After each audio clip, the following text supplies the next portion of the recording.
آخری کلام ہدایت. ہدایت کہتے ہیں پلیٹ، سیدھا راستہ، زندگی گزارنے کا ضابطہ حیات، ایک بہترین راستہ جو ہمیں اللہ تعالیٰ نے دیا ہے، جو اس نے اپنی حکمت کے تحت حالات اور ضروریات کی مناسبت سے تقریباً 23 سال کی مدت میں وقتاً فوقتاً اپنے آخری نبی پر نازل فرمایا. ٹھیک، یہ قرآن مجید جو اللہ تعالیٰ نے ہمارے ہدایت کے لیے نازل فرمایا ہے، یہ اللہ کی حکمت کیا تھی؟ جیسے حالات اور جیسے ضروریات اور جیسے واقعات ہوتے تھے، اس کی نسبت سے، اس کی مناسبت سے اللہ تعالیٰ نے اس کی آیات نازل فرمائی. ٹھیک، جس کا ڈیوریشن 23 سال تھا. 23 سال میں یہ قرآن مکمل نازل ہو گیا. ٹھیک ہے، اور کس پر نازل ہوا؟ آخری نبی پر نازل ہوا. یہ کلام رسول اللہ صلی اللہ علیہ وسلم سے تواتر کے ساتھ منقول ہے. اس کو سمجھ لیجیے. یہ کلام یعنی قرآن مجید اللہ کے رسول صلی اللہ علیہ وسلم کے دل پر ڈائریکٹ اتارا گیا، جو حضرت جبرائیل علیہ السلام کے ذریعے نازل کیا جاتا تھا. تواتر کسے کہتے ہیں؟ سیریز کو کہتے ہیں. رسول اکرم صلی اللہ علیہ وسلم پر قرآن پاک نازل ہوا، آپ نے صحابہ کرام کو سکھایا، اور صحابہ کرام کے بعد جو لوگ آئے ان میں تابعین تھے. ٹھیک ہے، صحابہ کرام نے تابعین کو سکھایا، اور پھر تابعین نے تبع تابعین کو، پھر یہ سلسلہ راویوں سے چلتا ہوا ہم تک پہنچا. ٹھیک ہے، منقول کسے کہتے ہیں؟ نقل کی جمع ہے. یعنی نبی اکرم صلی اللہ علیہ وسلم کے ذریعے سے جو ہم تک آج قرآن پہنچا ہے وہ منقول کہلاتا ہے. اس میں کوئی تبدیلی نہیں ہوئی، اور اس میں کسی قسم کے شک و شبے کی بھی کوئی گنجائش نہیں. اللہ تعالیٰ کی یہ خالص ہدایت، خالص اللہ کا کلام ہے. اس وجہ سے اس میں کوئی شک نہیں ہے کہ یہ اللہ کے رسول صلی اللہ علیہ وسلم کے ذریعے ہم تک براہ راست پہنچا ہے. ٹھیک ہے، یہ کتاب صحیفوں کی صورت میں بھی لکھا ہوا ہے، اور لاکھوں اہل ایمان کے سینوں میں بھی حفظ کی صورت میں موجود ہے. صحیفے کیسے؟ صفحات کی صورت میں. جو آج ہمارے گھروں میں قرآن پاک کتابی صورت میں موجود ہے، یہ صحیفے کہلاتے ہیں. ٹھیک ہے، اور ساتھ ساتھ کیا ہے؟ لاکھوں اہل ایمان یعنی ایمان والے جو اللہ پر یقین رکھتے ہیں، مسلمان ہیں، انہوں نے قرآن پاک کو حفظ بھی کیا ہوا ہے. اس کا مطلب کیا ہوا کہ قرآن پاک صحیفوں میں بھی یعنی سفینوں میں بھی، دونوں میں جمع ہے. یہ وہ کتاب ہے جس کی حفاظت اللہ تعالیٰ نے خود کی ہے، اور دیکھیں یہ صحیفوں اور سفینوں کے ذریعے کی ہے. یعنی دلوں میں بھی یہ محفوظ ہے. اللہ تعالیٰ نے اس کی حفاظت خود اپنے ذمے لی ہے. پھر دیکھ لیتے ہیں اللہ تعالیٰ نے جب قرآن پاک کی وحی کا آغاز کیا تو پہلی وحی کون سی تھی؟ ٹھیک، اس پہلی وحی پہ بات کر لیتے ہیں. سب سے پہلی آیت جو نبی اکرم صلی اللہ علیہ وسلم پر نازل ہوئی وہ ہے سورہ علق کی ابتدائی آیات. ٹھیک ہے، یہ کیا ہے؟ اقرأ بسم ربک الذی خلق، خلق الانسان من علق، اقرأ وربک الاکرم الذی علم بالقلم، علم الانسان ما لم یعلم. اپنے رب کے نام سے پڑھیے جس نے سب کو پیدا کیا، اور اس نے انسان کو جمے ہوئے خون سے پیدا کیا. ٹھیک ہے، اور انسان کو وہ کچھ سکھایا جو وہ نہیں جانتا تھا. یہ ابتدائی آیات قرآن کی نازل ہوئی، اور اس کے بعد 23 سال تک یہ وحی کا سلسلہ جاری رہا. اور پھر آخری جو وحی نازل ہوئی، اللہ کا جو آخری پیغام آیا، وہ سورہ مائدہ کی یہ آیات ہے. الیوم اکملت لکم دینکم واتممت علیکم نعمتی ورضیت لکم الاسلام دینا. آج میں نے تمہارے لیے تمہارے دین کو مکمل کر دیا، اور تم پر اپنی نعمت پوری کر دی، اور تمہارے لیے دین اسلام کو پسند کیا. ٹھیک ہے، یہ اللہ کا پسندیدہ دین جو اللہ تعالیٰ نے نبی اکرم صلی اللہ علیہ وسلم پر مکمل کیا، اور اس آیت کو آخری آیت قرار دیا گیا. اس کے بعد کوئی آیت نازل نہیں ہوئی، اور یہ آپ صلی اللہ علیہ وسلم کا کام اب مکمل ہو گیا. جس دین کا آغاز حضرت آدم علیہ السلام سے شروع ہوا، اس دین کو مکمل حضرت محمد صلی اللہ علیہ وآلہ وسلم نے کیا. پھر دیکھ لیتے ہیں قرآن مجید کی ترتیب کیا ہے. ٹھیک، جس طریقے سے وحی نازل ہوئی وہ طریقہ کار کیا تھا کہ حضرت جبرائیل علیہ السلام اللہ کا پیغام لے کر نبی اکرم صلی اللہ علیہ وسلم کے پاس آیا کرتے تھے، اور آپ کو قرآن کی آیات پڑھ کر سنایا کرتے تھے. شروع میں تو یہ رہا کہ نبی اکرم صلی اللہ علیہ وسلم ان آیات کو دہرایا کرتے تھے.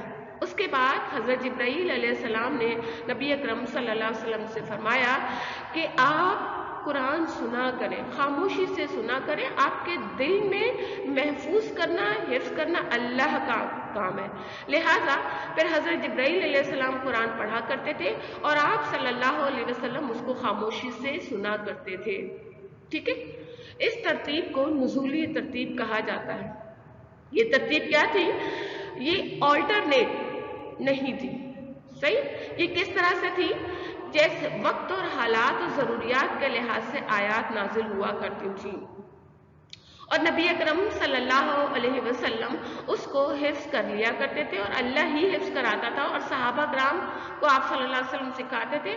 اور چند کاتبین وحی تھے جو قرآن پاک کی آیات کو پتھروں پر، کھجور کی چھالوں پر اور ہڈیوں پر لکھا کرتے تھے. ان کی تعداد بہت کم تھی، تقریباً 11 کے قریب کاتبان وحی تھے جو آیات کو لکھا کرتے تھے اور اپنے پاس محفوظ کر لیا کرتے تھے.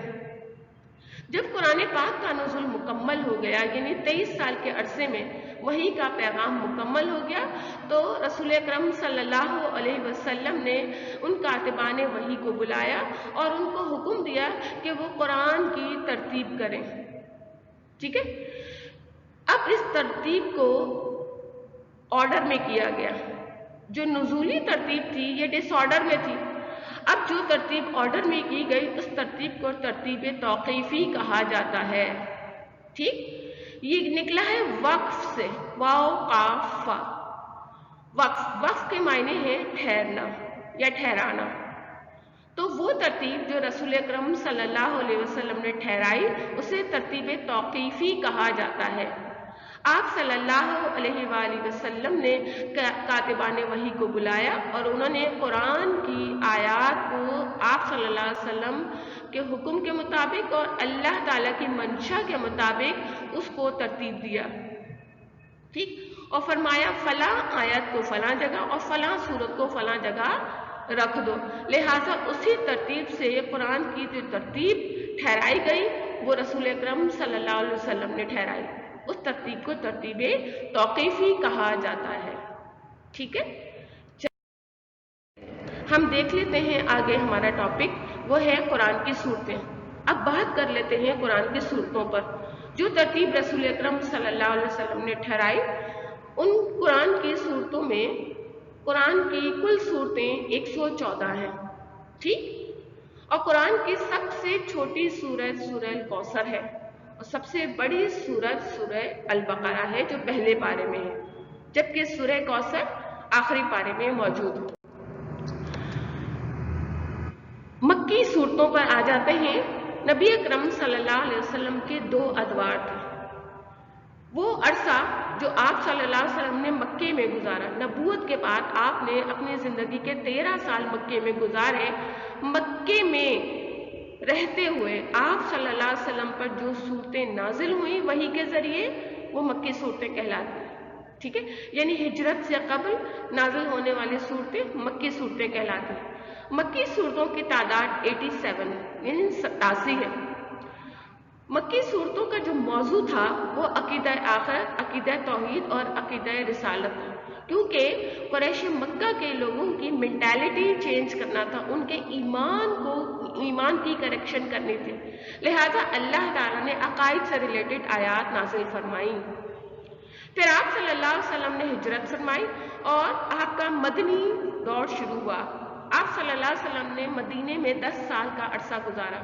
تو ہجرت کے بعد جو صورتیں نازل ہوئیں انہیں مدنی صورتیں کہا جاتا ہے. یہ مدنی صورتیں کہلاتی ہیں. مدنی صورتوں کی تعداد 27 ہے، 27 ہے. ٹھیک، مدنی صورتیں زیادہ تر احکامات اور معاملات کو تفصیل کے ساتھ بیان کیا گیا. ان صورتوں میں اللہ تعالیٰ نے مختلف احکامات یعنی ارکان اسلام، ٹھیک، اور معاملات یعنی حقوق و العباد ان کو تفصیل سے بیان فرمایا ہے. ٹھیک ہے، تو اب کیا، کیونکہ ایمان کی کریکشن ہو چکی تھی، اب ضرورت کس بات کی تھی؟ انسان کی اپنی ذات کے اوپر کیا کیا امپلیمنٹ ہونا چاہیے، اس کو زندگی کس طرح سے گزارنی چاہیے. لہٰذا ایک مکمل ضابطہ حیات جو دیا گیا وہ مدنی صورتوں میں دیا گیا، ٹھیک ہے، جس پر عمل کرنا ہمارا فرض ہے تاکہ ہم اپنی زندگی کو کامیاب بنا سکیں. پھر دیکھ لیتے ہیں قرآن پاک کو اللہ تعالیٰ نے کن کن ناموں سے اس کا ذکر کیا ہے. اس میں سے چند نام آپ کے سامنے موجود ہیں. سب سے پہلا جو نام ہے الکتاب. ٹھیک، کتاب کے معنی تو آپ سمجھتے ہیں. جب یہ ال لگ جاتا ہے تو کیا ہو جاتا ہے، یہ خاص ہو جاتی ہے. یہ عام کتابوں کی طرح نہیں ہے بلکہ کیا ہے، یہ خاص کتاب ہے. تو ال لگانے سے یہ خاص کتاب یعنی اللہ کا وہ کلام جو اللہ نے نازل فرمایا انسانوں کے لیے. پھر دوسرا ذکر ہے الفرقان. ال کہتے ہیں خاص کو، فرقان فرق کرنے والی. ٹھیک، کس چیز کو فرق کرنے والی؟ جھوٹ اور سچ کا فرق کرنے والی، حق اور باطل کا فرق کرنے والی. ٹھیک ہے، صحیح اور غلط کا فرق بتانے والی یہ کتاب الفرقان. پھر آ جائیے قرآن مجید. مجید کہتے ہیں بزرگی والے. ٹھیک، بزرگی آپ نے دیکھا ہوگا جو بزرگ ہوتے ہیں ان کے پاس بہت سے تجربات ہوتے ہیں، اپنی زندگی کا پورا تجربہ ہوتا ہے. تو اس قرآن مجید میں جیسا کہ بتایا گیا تمام علوم کو جمع کر دیا گیا ہے.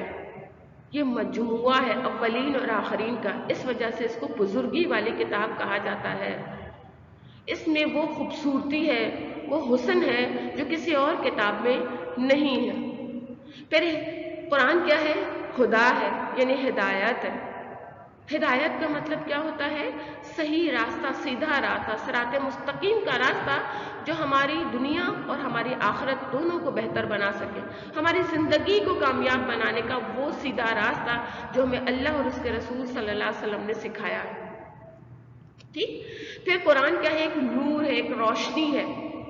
ظلم سے نکال کر یہ ہمیں روشنی کی طرف لے کر آتی ہے.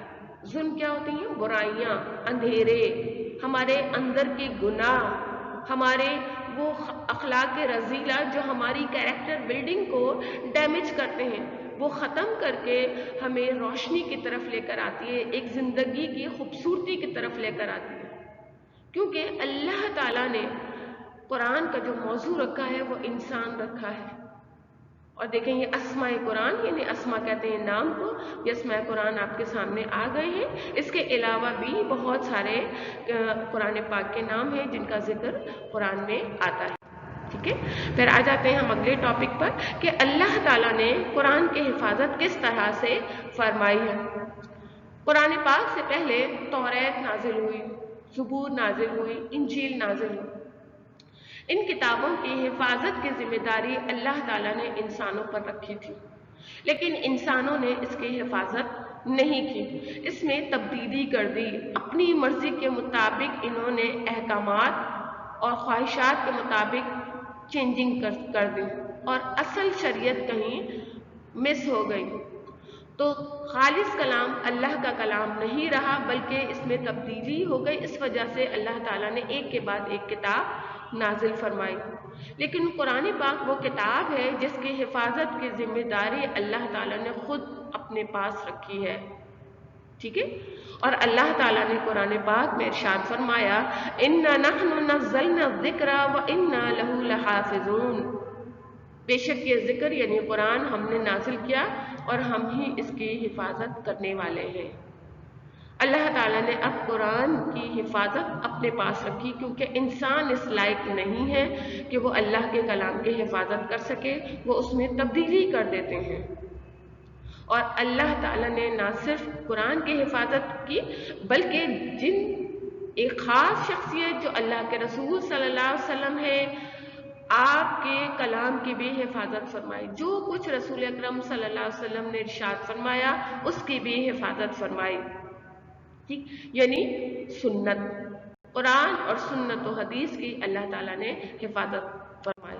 ٹھیک، پھر دیکھ لیتے ہیں یہ حفاظت عہد نبوی صلی اللہ علیہ وسلم کے دور میں کس طرح سے ہوئی. جیسے جیسے قرآن نازل ہوتا رہا آپ صلی اللہ علیہ وسلم اس کو کاتبان وحی کے ذریعے لکھواتے رہے. ٹھیک ہے، یہ کاتبان وحی ان کی تعداد 11 آتی ہے. صرف یہی لوگ پڑھنا لکھنا جانتے تھے، انہوں نے ہی قرآن پاک کو لکھا۔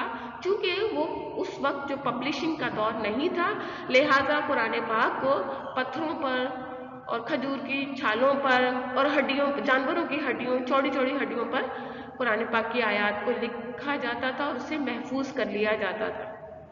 ٹھیک ہے، آپ صلی اللہ علیہ وسلم کے عہد میں بھی صحابہ کی اکثریت صحابہ حافظ قرآن تھے اور قرآن کو اپنے سینوں میں محفوظ کیے ہوئے تھے۔ قرآن کی حفاظت اللہ تعالیٰ نے اس طرح سے کی کہ نبی اکرم صلی اللہ علیہ وسلم نے اللہ کا پیغام پوری دنیا تک پہنچایا اور اللہ کے اس پیغام پر کمر بستہ ہو گئے۔ اللہ کے پیغام کو پہنچانے میں جو جس حد تک بھی کوشش کرتے تھے اس حد تک کوشش کی، اس لیے رسول اکرم صلی اللہ علیہ وسلم کو رحمت للعالمین کہا جاتا ہے۔ آپ صلی اللہ علیہ وسلم کی حیات مبارکہ میں جہاں قرآن پاک نازل ہوا کرتا تھا، وہیں ایک اور وحی بھی نازل ہوتی تھی۔ قرآن پاک کو وحی جلی کہا جاتا ہے، پھر ایک اور وحی جسے وحی خفی کہا جاتا ہے وہ کہلاتی ہے حدیث۔ ٹھیک ہے، حدیث اور سنت۔ آپ صلی اللہ علیہ وسلم قرآن پاک کی تشریح اپنے الفاظ میں جو کیا کرتے تھے وہ احادیث کی صورت میں صحابہ کرام لکھ لیا کرتے تھے اور اس کو زبانی یاد کر لیا کرتے تھے۔ اللہ کے رسول صلی اللہ علیہ وسلم نے قرآن پاک کی آیات کو لکھنے کی اجازت دی، لیکن حدیث کو لکھنے کی اجازت نہیں دی۔ ٹھیک، اس کی اجازت کب ملی؟ جب قرآن پاک کا نزول مکمل ہو گیا، 23 سال کا عرصہ مکمل ہو گیا، اس کے بعد آپ صلی اللہ علیہ وسلم نے اپنے وصال سے چند دن پہلے حضرت ابو بکر صدیق اور حضرت عمر فاروق کو بلایا اور انہیں حکم دیا کہ جو کچھ میں نے کہا ہے اسے لکھ لو۔ لہٰذا حضرت عمر فاروق اور حضرت ابو بکر صدیق نے آپ صلی اللہ علیہ وسلم کے تمام اقوال و افعال سب لکھ لیے اور تمام صحابہ کرام کو حکم دیا کہ جن جن کو جو بھی حدیث یاد ہے وہ لکھ لیں۔ اچھا، قرآن پاک کے نزول کے وقت آپ صلی اللہ علیہ وسلم نے احادیث لکھنے کی اجازت کیوں نہیں دی؟ اس کی ایک بہت بڑی وجہ ہے۔ اگر قرآن پاک کے ساتھ ساتھ حدیث بھی لکھی جاتی تو خدشہ یہ ہوتا کہ کہیں قرآن پاک کی آیات اور احادیث نبوی یہ مکس نہ ہو جائیں۔ لہٰذا پہلے قرآن پاک کے نزول کے مکمل ہونے کا انتظار کیا گیا اور اس کے بعد حدیثیں لکھی گئیں۔ تو اللہ تعالیٰ نے اس طرح سے قرآن پاک کی بھی حفاظت فرمائی اور احادیث مبارکہ کی بھی حفاظت فرمائی عہد نبی کے دور میں۔ پھر عہد صدیقی یعنی حضرت ابو بکر صدیق کے دور میں قرآن پاک کی حفاظت کیسے ہوئی کہ جب اللہ کے رسول صلی اللہ علیہ وسلم کا وصال ہو گیا تو حضرت ابو بکر صدیق اور حضرت عمر فاروق نے مل کر تمام احادیث کو کمپائل کیا اور صحابہ کرام کو بھی حکم دیا کہ وہ احادیث کو جمع کریں اور لکھیں۔ لہذا تمام صحابہ کرام جن جن کو جو اور جتنے جتنے جملے یا الفاظ یاد تھے ان سب نے احادیث کو لکھا، صحیح، اور جمع کرایا۔ اور رسول اکرم صلی اللہ علیہ وسلم کے اس عمل کو جو احادیث کی صورت میں موجود تھے ان کی کمپائلیشن کا کام کیا گیا۔ لہذا حضرت ابو بکر صدیق کے دور میں احادیث نبوی اور قرآن پاک پر مکمل طور پر کام ہوا۔ حضرت ابو بکر صدیق کے دور میں ایک جنگ ہوئی، جنگ یمامہ۔ اس میں 70 صحابہ شہید ہو گئے اور وہ تمام صحابہ حافظ قرآن تھے۔ جب یہ حافظ قرآن صحابہ شہید ہو گئے تو حضرت ابو بکر صدیق کو فکر ہوئی کہ اتنے سارے صحابہ اتنی بڑی تعداد میں شہید ہو گئے ہیں، ایسا نہ ہو کہ قرآن کے حافظ یہ ختم ہو جائیں۔ لہٰذا آپ نے حضرت زید بن ثابت کو حکم دیا کہ وہ قرآن کو کمپائل کریں، یعنی اس کو اسکرپٹ فارم میں لکھیں۔ انہوں نے اس کی تکمیل کی اور حضرت زید بن ثابت نے قرآن کو باقاعدہ طور پر صحیفوں کی صورت میں لکھا، ٹھیک ہے، پیپر فارم میں لکھا۔ یہ ایک بہت بڑا کارنامہ تھا جو حضرت ابو بکر صدیق کے دور میں ہوا۔ پھر حضرت عثمان غنی کے دور میں ایک خاص کام ہوا قرآن پاک پر۔ حضرت عثمان غنی نے قرآن پاک کی اشاعت کے لیے مختلف ممالک میں مختلف علاقوں میں صحابہ کرام کو بھیجا تاکہ وہ لوگوں کو قرآن کی تعلیم سکھائے۔ چونکہ ان ملکوں میں لوگوں کی جو مادری زبان تھی وہ مختلف تھی، لہٰذا اب یہ فکر ہوئی کہ ان کے ایکسنٹ کی وجہ سے قرآن پاک کے جو الفاظ تھے اس کا پڑھنے کا انداز چینج ہو رہا تھا، یعنی ایکسنٹ چینج ہو رہا تھا۔ ضرورت اس بات کی تھی کہ کوئی خاص ایکسنٹ رائج کیا جائے تاکہ قرآن ایک ہی طریقے پر پڑھا جائے۔ لہٰذا حضرت عثمان غنی نے ایک قریشی طریقہ شروع کیا، اسی پر قرآن کو پڑھا جانے لگا اور قرآن کو مکمل طور پر اس اسکرپٹ پر کمپائل کیا گیا۔ اس قریشی طریقے کو رائج کرنے کی وجہ سے آپ کو جامع قرآن کہا جاتا ہے۔ آپ نے ایک طریقے پر قرآن کی تلاوت کو رائج کیا، اس وجہ سے آپ کو قرآن کو ایک جگہ پر اکٹھا کرنے کا اور ایکسن کو اکٹھا کرنے کی وجہ سے آپ کو جامع قرآن کہا جاتا ہے۔ پھر دیکھ لیتے ہیں قرآن مجید کی خصوصیات کیا ہیں۔ اللہ تعالیٰ نے اپنے کلام میں بڑی برکت رکھی ہے اور اس میں بہت خوبیاں ہیں، بہت ساری کوالٹیز ہیں۔ ان کوالٹیز کا ہم ایک ایک کر کے تذکرہ کریں گے۔ قرآن سچی کتاب ہے، اس میں کوئی جھوٹ نہیں، جو بات اللہ کی ہے وہ تو سچی ہی ہے، اس کا ہر لفظ اور اس کے معنی سب اللہ کی طرف سے، اس میں کوئی شک نہیں، شک و شبہ کی کوئی گنجائش نہیں۔ یہ وہ سچی کتاب ہے جس کا ذکر اللہ تعالیٰ نے قرآن پاک کی سورہ البقرہ میں کیا ہے۔ قرآن پاک میں اللہ تعالیٰ نے فرمایا الف لام میم ذالک الکتاب لا ریب فیہ، یہ وہ کتاب ہے جس میں کوئی شک نہیں۔ قرآن مجید کا یہ بہت بڑا معجزہ ہے۔ قرآن پاک کے دلائل محکم ہیں، یعنی احکامات کی آیات ہیں، اس کے مضامین میں ذرہ برابر کوئی چینجنگ نہیں اور کھلی صداقت پیش کرنے والے ہیں، سچائی ہے۔ پھر اس کا حسن تعلیف یعنی لکھنے کا انداز، اس میں خوبصورتی، اب وہ خوبصورتی کن کن چیزوں میں آتی ہے؟ اگر آپ اس کی تلاوت کریں، تجوید کے ساتھ تلاوت کریں تو ایک خوبصورت سا ردم پیدا ہوتا ہے، ایک خوبصورت انداز اس کا ہے۔ ہر شخص کے قرآن پاک پڑھنے کا انداز مختلف ہوتا ہے۔ کوئی تو ایسے پڑھتا ہے قرآن پاک کو جیسے وہ گہرائی میں اتر رہا ہے، کوئی ایسی لے کے ساتھ پڑھتا ہے کہ دل کو ٹچ ہوتا ہوا محسوس ہوتا ہے۔ اللہ تعالیٰ نے اس کی تلاوت میں بڑی خوبصورتی رکھی ہے۔ اس سے آگے بڑھیں تو ہمیں قرآن پاک کے الفاظ کی گرامر، اگر ہم اس کو گرامر سے سمجھتے ہیں تو ہمیں قرآن پاک کا ترجمہ اپنی زبان میں سمجھ میں آتا ہے، جو ہماری اپنی مادری زبان ہے۔ اس طرح قرآن پاک کا ہر لفظ جب ہم اس کو انالائز کرتے ہیں، تجزیہ کرتے ہیں تو اس کی حقیقت کھلتی ہے، اللہ کے کلام کا مطلب ہمیں سمجھ میں آتا ہے۔ اتنی خوبصورتی اللہ تعالیٰ نے اس میں رکھی ہے اور ایسی دلکشی ہے عربی گرامر اور عربی تجوید میں کہ جو شخص بھی اس کو سیکھتا ہے بس وہ اس کا دیوانہ ہو جاتا ہے۔ اتنی خوبصورتی، اتنی محبت اس کلام میں اللہ تعالیٰ نے رکھی ہے، اتنا پیارا حسن تعلیف ہے۔ اللہ تعالیٰ کے یہ کلمات اور آیات قرآنی میں بہت ربط و تناسب ہے۔ جہاں اللہ تعالیٰ نے جنت کا ذکر کیا، ساتھ ساتھ جہنم کا بھی ذکر کیا، ایک لنک اور بیلنس ہے، ایک فصاحت و بلاغت ہے جو اللہ تعالیٰ نے اس میں رکھی ہے۔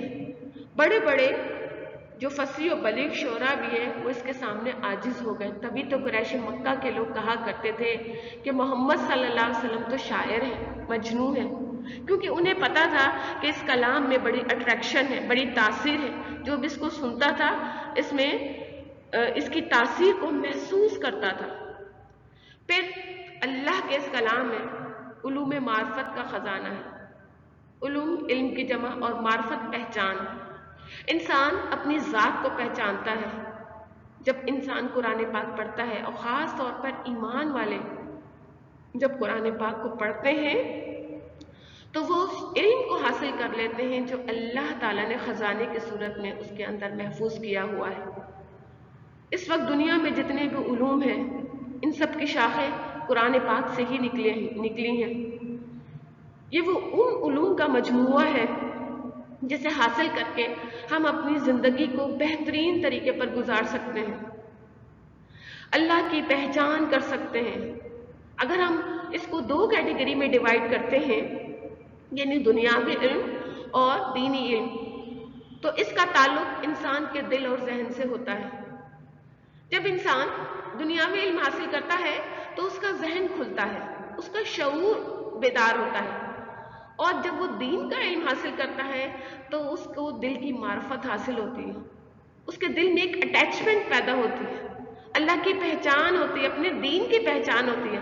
اور جب دنیاوی علوم کا تعلق دین کے علوم سے اٹیچ ہو جائے تو دل و دماغ دونوں روشن ہو جاتے ہیں۔ اللہ تعالیٰ نے اسی اٹیچمنٹ کا خزانہ قرآن پاک میں رکھا ہے۔ ہم اس کے ذریعے دونوں علوم حاصل کر کے اللہ کی معرفت حاصل کر سکتے ہیں۔ پھر آپ دیکھیں قرآن پاک محفوظ کتاب ہے، اللہ تعالیٰ نے اس کو محفوظ کیا، قیامت تک یہ محفوظ رہے گی، کوئی اس میں تبدیلی نہیں کر سکتا۔ پچھلی جو کتابیں نازل ہوئی اس میں لوگوں نے اپنی مرضی سے تبدیلی کر دی تھی، لیکن جب قرآن پاک نازل ہوا اللہ تعالیٰ نے اس کی حفاظت کی ذمہ داری خود اپنے پاس رکھی۔ اگر کوئی اس میں غلطی کرنے لگتا ہے تو اس کی غلطی کو پکڑ لیا جاتا ہے۔ اس کا ہر لفظ کیا ہے؟ اللہ کی طرف سے ہے، اللہ کی حفاظت میں ہے۔ اللہ تعالیٰ نے قرآن پاک میں ارشاد فرمایا، بے شک ہم نے آپ پر نصیحت اتاری اور ہم ہی اس کی حفاظت کرنے والے ہیں۔ اس سے کیا پتہ چلا کہ یہ اللہ کا کلام جب قرآن پاک نازل ہوا تو ہر زمانے میں ایسے لاکھوں انسان موجود تھے جنہوں نے قرآن پاک کو نہ صرف زبانی یاد کیا بلکہ اس کو لکھا بھی۔ یہی وجہ ہے کہ دیکھیں جو لوگ قرآن پاک کو حفظ کر لیتے ہیں وہ اس کی غلطی کو فوراً پکڑ لیتے ہیں، اور اس کا سب سے بہترین منظر آپ کو رمضان میں نظر آئے گا۔ جب امام صاحب نماز تراویح میں قرآن پاک کی تلاوت کرتے ہیں، اگر ان سے کہیں غلطی ہونے لگتی ہے تو ایک شخص جو سامع ہوتا ہے وہ قرآن پاک چونکہ سن رہا ہوتا ہے لہٰذا وہ اس غلطی کی فوراً کریکشن کر دیتا ہے اور غلطی ہونے نہیں دیتے۔ یہ اللہ کی طرف سے ایک معجزہ ہے کہ اللہ تعالیٰ نے اس کی حفاظت اپنے ذمے رکھی ہے، کوئی اس میں ذرا سی بھی ایک حرف کی بھی تبدیلی نہیں کر سکتا۔ پھر قرآن کیا ہے؟ عالمگیر کتاب ہے، پوری دنیا کے لیے اوپن انویٹیشن ہے کہ وہ قرآن پاک پر عمل کر کے اپنی زندگی، اپنی دنیا کو، اپنی جو معاملات کو، اپنے کاروبار کو، سب کو بہترین بنا سکتا ہے۔ یہ پوری دنیا کے انسانوں کے لیے اوپن انویٹیشن ہے، دنیا اور آخرت کو سنوارنے کے لیے۔ اور یہی وجہ ہے کہ دیکھیں نہ صرف قرآن پاک سے اہل ایمان فائدہ اٹھاتے ہیں بلکہ غیر مسلم بھی اس سے فائدہ اٹھا رہے ہیں، وہ اپنی دنیاوی زندگی کو بہتر سے بہتر بنانے کے لیے قرآن پاک سے علوم کے خزانے سمیٹ رہے ہیں۔ پھر آ جائیے قرآن دلوں کو پھیرتا ہے۔ قرآن کے اندر ایک خاص معجزہ ہے، یہ دلوں کو بہت ٹچ کرتا ہے۔ یہی وجہ ہے کہ جب رسول اکرم صلی اللہ علیہ وسلم قرآن پاک کی تلاوت کیا کرتے تھے، اور آپ خاص طور پر جب غار حرا میں جا کر قرآن پاک کی تلاوت کیا کرتے تھے تو ابو جہل جیسے کافر اور ابو سفیان یہ چھپ چھپ کر آپ صلی اللہ علیہ وسلم کی تلاوت کو سننے کے لیے جاتے تھے اور چھپ کر سنا کرتے تھے۔ جب یہ واپس لوٹتے تھے تو ایک دوسرے سے ٹکرا جاتے تھے اور ایک دوسرے کو لعنت ملامت کیا کرتے تھے۔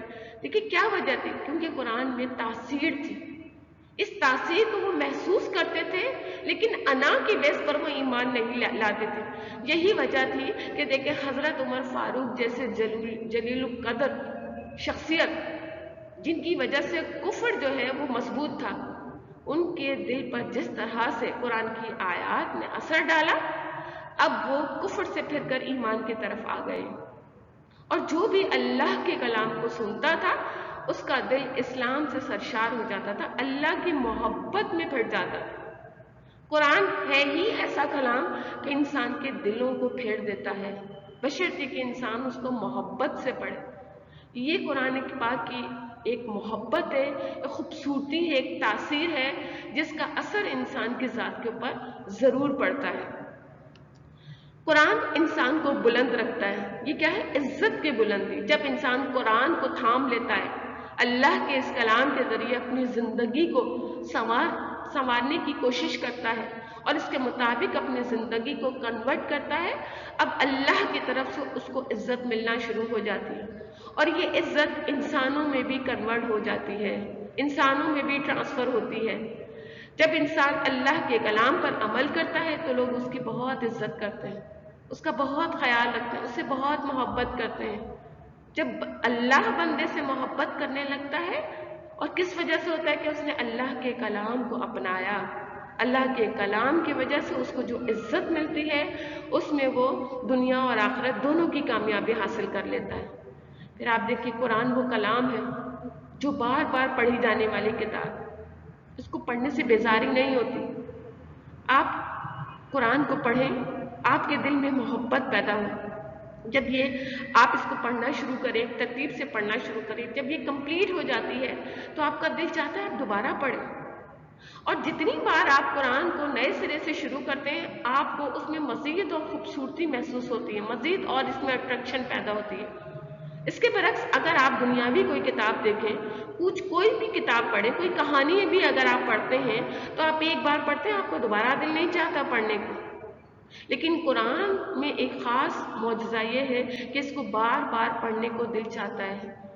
زندگی بھر انسان پڑھتا رہتا ہے اس کو، اور ہر بار اس کو ایک نیا مزہ اور نئی خوبصورتی اس میں محسوس ہوتی ہے. اللہ تعالی ہمیں قرآن مجید پر عمل کرنے والا بنائے اور قرآن پاک کے مطابق زندگی کو کنورٹ کرنے والا بنائے. اللہ تعالی ہمیں اس کی سمجھ بوجھ عطا فرمائے اور اپنے کلام کے مطابق ہماری زندگی کو سنوار دے. اللہ تعالیٰ سے بہت دعا ہے. یہ قرآن مجید اللہ کی وہ رسی ہے جس کو اگر ہم تھام کر رکھیں گے تو انشاءاللہ تعالیٰ ہمیں دنیا اور آخرت دونوں میں کامیابی حاصل ہوگی. مجھے امید ہے کہ آپ کو یہ چیپٹر سمجھ آ گیا ہوگا. انشاءاللہ تعالیٰ ہم اگلے چیپٹر کے ساتھ پھر حاضر خدمت ہوں گے. اس وقت تک کے لیے اللہ حافظ. اپنا بہت خیال رکھیے گا. السلام علیکم ورحمۃ اللہ وبرکاتہ.